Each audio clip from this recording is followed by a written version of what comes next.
Vamos lá, pessoal. Então tá. O que eu vou fazer aqui? Eu vou fazer uma coletânea rápida de escândalos do governo Bolsonaro, tá?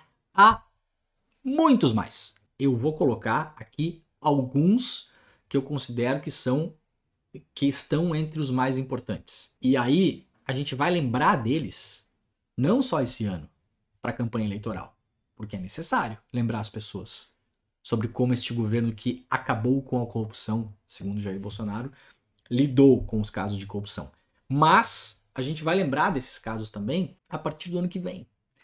Porque a partir do ano que vem, o Jair perderá o foro privilegiado, deixará de ser protegido por Vladimir Aras na PGR, que deve estar na sua 200ª rodada de paciência no computador, porque eu posso imaginar, como diz a Paula Vilar, que é uma ilustradora, que é isso que o Vladimir Aras fica fazendo no computador o dia inteiro jogando paciência, enquanto o mundo passa por cima da sua cabeça, né? A partir do ano que vem, Bolsonaro não contará mais com a blindagem de Vladimir Aras. E aí poderá ser denunciado não só pelos crimes de responsabilidade que cometeu, que já terá passado o prazo, inclusive, né, para impeachment, perdemos essa oportunidade, né?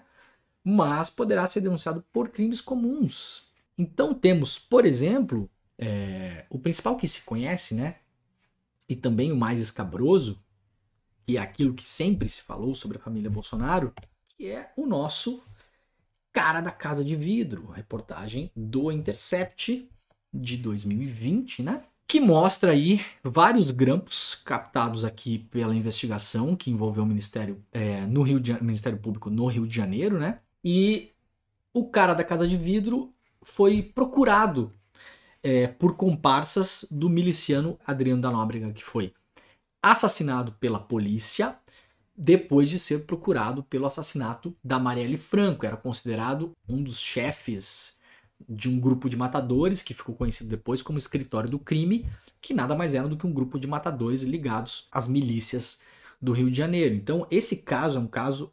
escandaloso, e é escandaloso que ele esteja parado. E eu espero que quando o Jair Bolsonaro sair da presidência da República, essas investigações andem, porque mais de um comparsa do Adriano da Nóbrega falaram em grampos que precisavam da ajuda e precisavam conversar com o cara da casa de vidro, com o Jair. Isso está nos grampos, tá, gente? Os nomes que aparecem nesses grampos: Jair, cara da casa de vidro, e HNI, que significa homem não identificado, e esse HNI foi identificado pela investigação, entre parênteses, em letras garrafais e maiúsculas, como presidente. Vejam só, os comparsas do Adriano da Nóbrega, o miliciano envolvido no crime da Marielle Franco, precisavam recorrer ao presidente, ao Jair, ao homem não identificado, ao cara da casa de vidro, que faz uma alusão ao Palácio do Planalto. Essa denúncia foi, obviamente, escandalosa, mas até hoje não há mais notícias. Inclusive, depois que esses nomes, Jair, presidente e cara da casa de vidro, foram citados nas investigações, as gravações, os grampos foram encerrados, porque os investigadores apontaram que aquilo ali envolvia uma autoridade federal, e a investigação subiu para o colo da PGR, né? Então, o cara da casa de vidro, para a gente lembrar. Outro. O sargento da Aeronáutica Brasileira foi detido na terça-feira 25, isso aí também foi em 2019, né? No aeroporto de Sevilha, na Espanha, após autoridades locais encontrarem 39 quilos de cocaína em sua mala. O oficial estava em um avião da Força Aérea Brasileira que fazia parte da comitiva do presidente Jair Bolsonaro, que participaria da reunião do G20 no Japão. Esse caso foi um caso muito estrondoso também. Esse militar acabou condenado depois, foi expulso da Força Aérea, foi condenado a 14 anos por tráfico de drogas, né? Usando aí a comitiva presidencial para traficar cocaína, mas parou nisso. Era só ele levando cocaína para outros lugares. Depois descobriu-se que já tinha feito outras viagens oficiais com os aviões da FAB também, e parou nisso. Ninguém mais foi atrás de onde vinha a cocaína, quem eram os compradores, quem mais estava envolvido dentro da Força Aérea Brasileira ou da comitiva presidencial. A gente pode ter essas dúvidas, não pode? Já que ele foi preso junto com a comitiva do presidente Jair Bolsonaro, a gente não pode ter dúvidas em relação ao envolvimento de outras pessoas? Podemos, não podemos? É legítimo que tenhamos? É legítimo. Podemos fazer essas perguntas? Podemos, não podemos? Ninguém é obrigado a se candidatar a presidente da República, gente. Se não gosta de pergunta incômoda, pode montar uma padaria, fazer qualquer coisa, né? Se gosta de pergunta incômoda, então candidate-se. Se vencer, será questionado. Então, mais um caso, tráfico de cocaína no avião presidencial. Outro caso, presidente do IBAMA livrou madeireiros infratores de dezenas de multas ambientais. Esse presidente do IBAMA também, acabei não pegando o nome dele aqui, perdão. Quem souber, joga nos comentários. O presidente do IBAMA também foi afastado pelo Alexandre de Moraes por 90 dias durante investigações num esquema de tráfico de madeira. Então vejam só, gente, o presidente do IBAMA foi afastado porque estava sendo suspeito de estar envolvido num esquema de tráfico de madeira. Não é só isso, né? Ele, inclusive, quando foi afastado, debochou disso numa reunião, falou que não estava nem aí e que considerava aquele afastamento como licença-prêmio, porque estava afastado recebendo salário, e chamou a si próprio de psicopata. Exatamente, não sou eu que estou falando. Ele chamou a si próprio de psicopata. Falou, sou um psicopata, eu não tô nem aí, né? Uma coisa assim, né?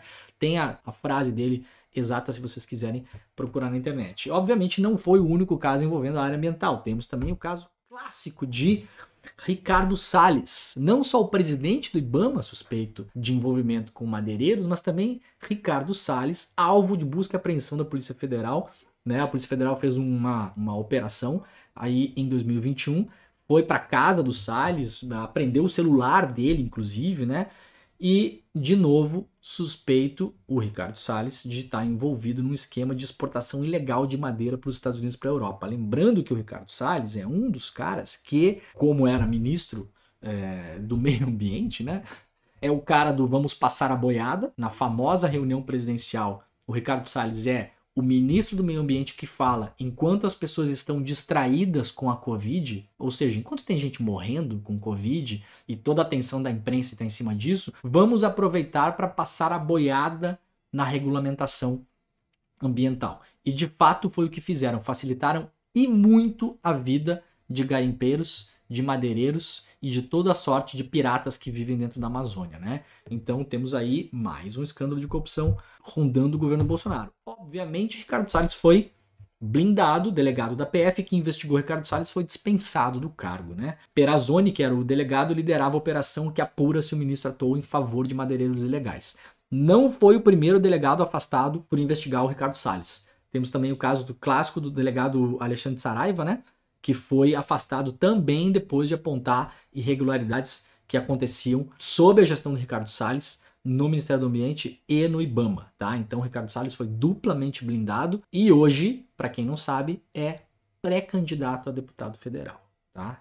Obviamente não aconteceu nada com o Ricardo Salles. Eu peguei um print aqui da jornalista Juliana Dalpiva, que ela colocou hoje no Twitter. Desde 2020, quantas vezes noticiamos que a PGR ia analisar se o presidente Jair Bolsonaro deve ser investigado? Negligência na pandemia, interferência na PF, cheques do Queiroz, Covaxin, gabinete paralelo da saúde, propina na educação. Vejam que eu não falei sobre quase nada disso. Acabei de falar sobre interferência na PF, mas podemos falar sobre as negligências da pandemia, podemos falar sobre os cheques do Queiroz. Vamos lembrar que o Bolsonaro falou que o cheque do Queiroz para Michele Bolsonaro era um empréstimo que o Bolsonaro tinha feito para o Queiroz e o Queiroz estava devolvendo dinheiro. Para quem não sabe, empréstimos interpessoais você tem que declarar no imposto de renda. Jair Bolsonaro nunca provou que havia declarado nenhum tipo de empréstimo ao Queiroz para receber de volta aqueles cheques. Todos nós aqui somos adultos e podemos imaginar que isso é mentira. Inclusive, vamos lembrar que o Queiroz foi filmado numa agência da Caixa Econômica Federal pagando a escola de um filho do Flávio Bolsonaro, né? O Queiroz, vocês sabem, se fosse um filme de máfia, seria o tesoureiro da máfia. Como não é um filme de máfia, é o tesoureiro da rachadinha da família Bolsonaro. Família Bolsonaro, que com seus gabinetes todos forma uma espécie de rachadinha SA. É uma sociedade dada a tomar o salário de funcionários, eventualmente funcionários fantasmas, que nunca apareceram para trabalhar na vida e distribuir entre si, tá? Podemos falar mais o quê? Caso Covaxin, um caso clássico para quem acompanhou a CPI da pandemia. Uma vacina que seria comprada indiana sem nenhuma garantia de entrega, que aliás não seria entregue com certeza, como não foi entregue no Paraguai, que comprou e caiu nessa, com um depósito adiantado de milhões de dólares numa conta em Singapura, que é um paraíso fiscal, que iria para um CNPJ de uma outra empresa. Obviamente, esse dinheiro seria pago e desapareceria, viraria pó, nunca mais o Brasil veria esse dinheiro. Quem evitou que aquele boleto fosse pago, vocês vão lembrar, foi o irmão do deputado Luiz Miranda, né, que acabou depondo na CPI também, falando que achou muito estranha aquela fatura e evitou que aquele dinheiro fosse transferido para um paraíso fiscal em troca de uma promessa de entrega de vacinas que jamais aconteceria. O que aconteceu em relação a isso? O que a PGR fez em relação a isso? Nada, absolutamente nada. Gabinete paralelo da saúde, um monte de gente se metendo na política pública de saúde, inclusive o empresário Carlos Wizard, que não entende patavina nenhuma de saúde, obviamente. Capitã Cloroquina, né? A tal da Mayra Pinheiro, que foi a pessoa que foi inaugurar o tal do aplicativo Tratikov em Manaus, que era um aplicativo para auxiliar médicos no diagnóstico da Covid, mas nós provamos por A mais B, nós jornalistas chatos que somos, que qualquer dado que você jogasse no aplicativo, inclusive bebês em idade de meses de idade, você podia botar o nome do seu cachorro se você quisesse, você poderia botar que você tem 148 anos de idade, 250 comorbidades, no final das contas, o Tratikov receitaria para você sempre ivermectina, cloroquina e azitromicina.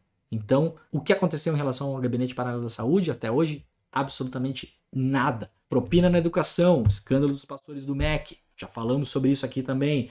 2 pastores, pastor Gilmar, pastor Arilton, que não tinham cargo no MEC, se encontraram dezenas de vezes com o ministro da Educação, Milton Ribeiro. O que esses pastores faziam? Eles iam para a base, para prefeituras de base e distribuíam o dinheiro da educação, como se fossem despachantes, lobistas do Ministério da Educação. E em troca, segundo as denúncias, cobravam propina, inclusive em ouro bruto extraído de garimpo ilegal da Amazônia. Então a gente dá a volta em tudo isso e volta para o Ricardo Salles, porque tudo isso obviamente está interligado. O que aconteceu até agora em relação a isso? Caiu o ministro, essa fatura parece que vai ficar na conta do Milton Ribeiro, mas prestem atenção, eu já falei sobre isso aqui outras vezes.